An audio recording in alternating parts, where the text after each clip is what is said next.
हरे कृष्ण। बोलो श्रीमद् भागवत महापुराण की, बोलो मंत्र सम्राट की। सुधी भक्तबৃন্দ, আপনারা শুনে সবাই খুশি হবেন।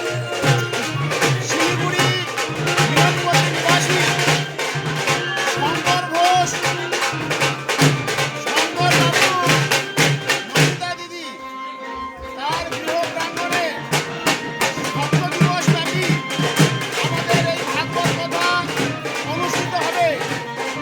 এখানে বৃন্দাবন থেকে আমাদের পূজ্যবান হরিদাস প্রভু ভাগবত শাস্ত্রী এবং শ্যামসুন্দর গৌড়ীয় মঠ, আমাদের আশ্রম মহারাজ, শক্তিগড় গৌড়ীয় মঠে মাধব মহারাজ, আমাদের সমস্ত ব্রহ্মচারী সন্ন্যাসী সকলে উপস্থিত থাকবেন। আপনারা সবাই আসবেন।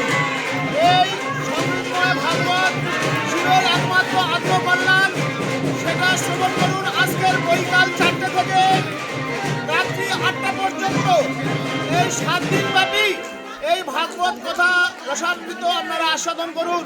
এই সুবর্ণ সুযোগ আমাদের মিলনপল্লী শঙ্কর বাবু, নমিতা দিদির গৃহ প্রাঙ্গণে তার সপরিবার মিলে এই ভাগবত কথার ব্যবস্থা করেছি। আপনারা আসুন, এই সঙ্গীতময় ভাগবত কথা শ্রবণ করে আত্মার কল্যাণ, এই একমাত্র জীবের পন্থা। আপনারা আসুন, এই সুবর্ণ সুযোগ হারাবেন না। বলো শ্রীমদ্ ভাগবত মহাপুরাণ কি।